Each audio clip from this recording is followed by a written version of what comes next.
अब बिस्मिल्लाहिर्रहमानिर्रहीम कबल होम्योपैथिक से डॉक्टर सैयद हुसैन शाह। आज हम थायराइड ग्लैंड की जो टेस्ट है इस पर बात करेंगे। इसको जो T3 T4 और T6 का टेस्ट है इस पर बात करेंगे।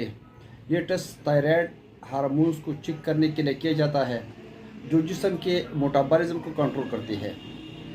अहम अलामात इसके है गैर मामूली तक्कन और कमज़ोरी इसके अलामात में शामिल है। वज़न का अचानक बढ़ना या कम हो जाना ये भी इसके अलामात में शामिल है। दिल की धड़कन का तेज़ होना या सुस्त होना ये भी इसके अलामात में शामिल है। बालों का ज़्यादा गिरना ये भी इसके अलामात का एक हिस्सा है। नींद और मूड में तब्दीली ये भी इसकी अलामात का एक हिस्सा है। कब टेस्ट ज़रूरी है तो इसके लिए अगर मतलब गर्दन में सूजन या गुल्टी महसूस हो तो ये टेस्ट ज़रूरी है। बार बार हार्मोनल मसाइल हो तो ये टेस्ट ज़रूरी है। बेकायदगी पीरियड हो तो ये टेस्ट ज़रूरी है। बांझपन या हार्मोनल इम्बैलेंस का शक हो तो ये टेस्ट ज़रूरी है। ये किन लोगों को ज़्यादा इसकी ज़रूरत किन लोगों को ज़्यादा होती है? जिनकी फैमिली हिस्ट्री हो, मतलब इसमें थायराइड की मरीज़ मौजूद हो।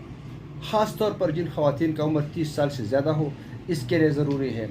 शुगर और इसके अलावा दीगर हार्मोनल बीमारी हो, स्ट्रेस और मतलब गैर मुतवाज़न ज़िंदगी वाले इसके लिए मतलब ज़रूरी है।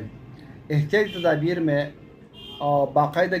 बाकायदगी से चेकअप करना बहुत ज़रूरी है। बाकायदगी से चेकअप करना मतलब टेस्ट करना बहुत ज़रूरी है। और मुतवाज़िन ग़िज़ा और साफ़ पानी का इस्तेमाल बहुत ज़रूरी है। और स्ट्रेस में मतलब कमी बहुत ज़रूरी है। खुद से दवा लेने से परहेज़ करें और डॉक्टर की हिदायत के मुताबिक मेडिसिन इस्तेमाल करें। अपनी सेहत को संजीदा लें, बर वक्त टेस्ट करना और ज़िंदगी बचाइए। अपनी सेहत का ख़ास ख्याल रखिए क्योंकि सेहत अल्लाह ताला का नियामत है। बाकायदगी से चेकअप करवाइए। क्या आपने कभी थायराइड टेस्ट करवाया है? अगर नहीं तो फिर देर क्यों, आज ही अपना टेस्ट करवा कर अपना इलाज शुरू करें ताकि देर न हो जाए। दुआओं में ज़रूर दुआओं में ज़रूर याद रखना। बहुत शुक्रिया। अल्लाह हाफिज़।